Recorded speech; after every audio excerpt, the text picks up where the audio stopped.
اس کی پوری فیملی کام پر جاتی ہے لیکن وہ گھر پر اکیلی ہی رہتی ہے۔ کچھ اس کی باتیں سن کر بہت افسوس ہوا کیونکہ وہ ایک معصوم بچے کی طرح بات کر رہی تھی۔ مجھے وہ زیادہ سمجھدار نہیں لگی لیکن مجھے اس سے بات کر کے کوئی فرق نہیں پڑا۔ مجھے تو یہ بھی نہیں پتا تھا کہ اس کی شکل و صورت کیسی ہے کیونکہ میں نے اسے نہیں دیکھا ہوا تھا، لیکن اس نے مجھے تصویروں میں دیکھا ہوا تھا۔ ہمیں باتیں کرتے ہوئے 3 مہینے گزر گئے اور پھر 3 مہینوں بعد اس نے مجھے ویڈیو کال کی۔ اس دن میں نے اسے پہلی بار ویڈیو کال پر دیکھا۔ اس دن اس نے مجھ سے اپنی محبت کا اظہار کر دیا۔ اس کی محبت کا اظہار سنتے ہی میں نے کال بند کر دی کیونکہ میرے پاس اس کے اظہار کا جواب صرف انکار ہی تھا۔ ایسا نہیں تھا کہ وہ خوبصورت نہیں تھی بلکہ وہ بہت زیادہ خوبصورت تھی، مگر میں پھر سے محبت کرنے کا سوچ بھی نہیں سکتا تھا، اس لیے میں نے اس سے بات کرنا بند کر دی۔ پھر ایک رات سوتے ہوئے میں نے خواب میں دیکھا کہ میری شادی اس ناروے والی لڑکی کے ساتھ ہو رہی ہے اور میری مرحومہ کزن بھی میری شادی میں آئی ہوئی ہے اور وہ ہمیں لمبی اور خوشحال زندگی کی دعائیں دے رہی ہوتی ہے۔ میں اپنی کزن سے کوئی بات کرنے ہی لگتا ہوں تو میری اس وقت آنکھ کھل جاتی ہے۔ وہ خواب دیکھنے کے بعد مجھے بے چینی محسوس ہونے لگتی ہے، تو میں اس خواب کی تعبیر جاننے کے لیے مولوی صاحب کے پاس چلا جاتا ہوں۔ مولوی صاحب نے مجھے بتایا کہ یہ اللہ تعالیٰ کی طرف سے تمہیں ایک اشارہ ہے اور تمہاری مرحومہ کزن کی دل کی فریاد ہے، کیا تم اس لڑکی سے شادی کر لو؟ اور پھر مولوی صاحب نے مجھے یہ بھی سمجھایا کہ شادی مسلمان پر فرض ہے۔ تب مجھے لگا کہ ٹھیک ہے، مجھے شادی کر لینی چاہیے کیونکہ میری فیملی کا مجھ پر کافی پریشر تھا اور ہر کوئی مجھے کہتا تھا کہ مجھے شادی والا فرض ادا کر لینا چاہیے۔ پھر میں نے اس ناروے والی لڑکی کو کال کی اور اس سے میں نے پوچھا کہ کیا وہ مجھ سے شادی کرے گی۔ یہ بات سنتے ہی وہ خوشی سے رونے لگی اور روتے ہوئے وہ مجھے کہنے لگی کہ ہاں میں آپ سے شادی کروں گی۔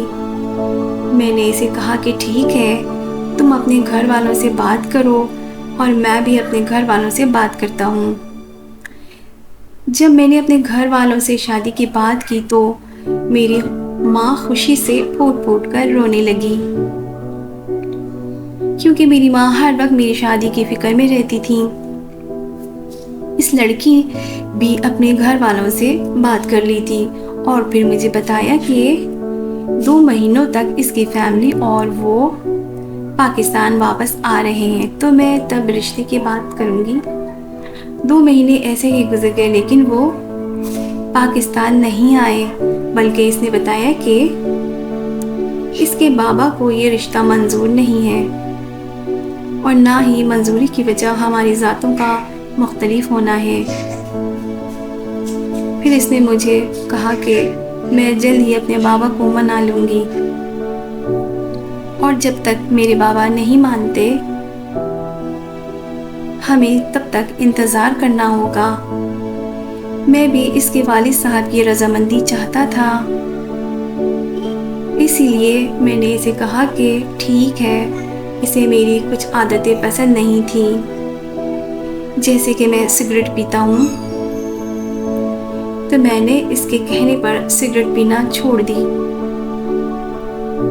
اس نے مجھ سے جیسا بولا میں ویسا ہی کرتا گیا، کیونکہ جس کے ساتھ زندگی گزارنی ہو اس کی باتیں ماننی پڑتی ہیں۔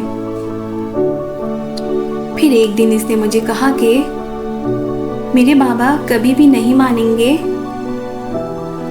اسی لیے وہ اپنے گھر والوں کو چھوڑ کر الگ ہونے جا رہی ہے۔ میں نے اسے سمجھائی کہ وہ ایسا ہرگز نہ کرے کیونکہ والدین کی رضامندی بہت ضروری ہوتی ہے۔ تو وہ میری بات تو مان گئی، لیکن اس نے مجھ سے رابطہ بالکل کم کر دیا۔ پھر ایک دن اچانک اس کا نمبر بند ہونے لگا۔ اس میں بہت پریشان ہو گیا، یہاں تک کہ میں بہت رونے لگا، کیونکہ مجھے اس کے ساتھ دلی چاہت ہو گئی تھی۔ آخر کار 10 دن بعد اس کا فون نمبر آن ہو گیا۔ اس کی دوست ہیرا نے کال اٹینڈ کی اور اس نے مجھے بتایا کہ جسے تم نے کال کی ہے وہ لڑکی 10 دن پہلے ہی مر چکی ہے۔ یہ سن کر میرے رونگٹے کھڑے ہونے لگے اور میں پھوٹ پھوٹ کر رونے لگا۔ اسی لیے میں ہیرا سے کچھ اور نہ پوچھا، اس نے کال بند کر دی۔ پھر میں نے نمبر ٹرائی کرنے لگا، لیکن وہ نمبر بن جا رہا تھا۔ میرے پاس اس کا ناروے کا ایڈریس تھا، تو میں نے اپنے ایک ناروے کے جاننے والوں کو کال کی اور اس سے درخواست کی کہ وہ وہاں جا کر پتہ کرے کہ اس کے ساتھ کیا ہوا۔ وہ وہاں پہنچا اور اس نے مجھے بتایا کہ اس ایڈریس پہ یہ کوئی نہیں رہتا ہے، یہاں تک کہ اس علاقے میں بھی کوئی ایسی فیملی نہیں رہتی۔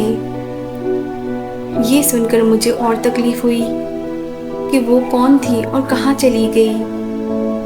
میرے پاس اس کا پاکستانی ایڈریس بھی موجود تھا، تو میں وہاں پہنچ گیا، مگر وہ ایڈریس بھی فیک نکلا، کیونکہ اس گاؤں میں بھی اس کا کوئی وجود نہیں تھا۔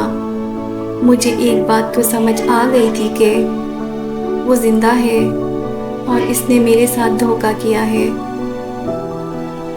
مگر اس نے میرے ساتھ ایسا کیوں کیا؟ میرے لیے یہ بات جاننا بہت زیادہ ضروری تھی۔ تو میں اس کی پہچان ڈھونڈنے کے لیے اس کے علاقے میں جا کر رہنے لگا۔ مجھے پتا تھا کہ اس کا علاقہ وہی ہے، صرف اس نے اپنے گاؤں کا نام، اپنا نام غلط بتایا ہے۔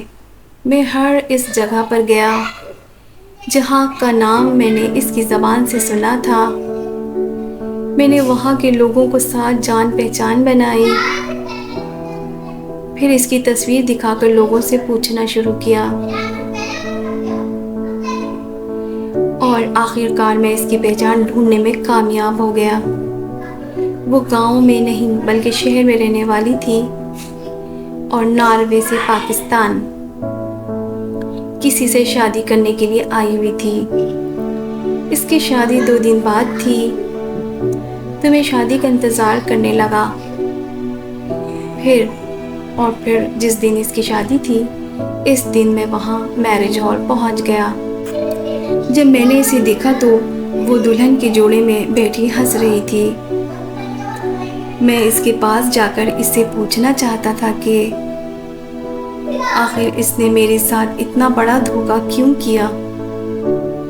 آخر اس نے مجھ سے کس بات کا بدلہ لیا؟ کیونکہ ایک ٹوٹے پھوٹے انسان کو جوڑ کر پھر سے توڑ دیا؟ کیوں اس نے ایک پتھر دل کو موم بنا کر اسے آگ لگا دی؟ کیوں اس نے زندگی سے ہارے ہوئے انسان کا تماشا بنایا؟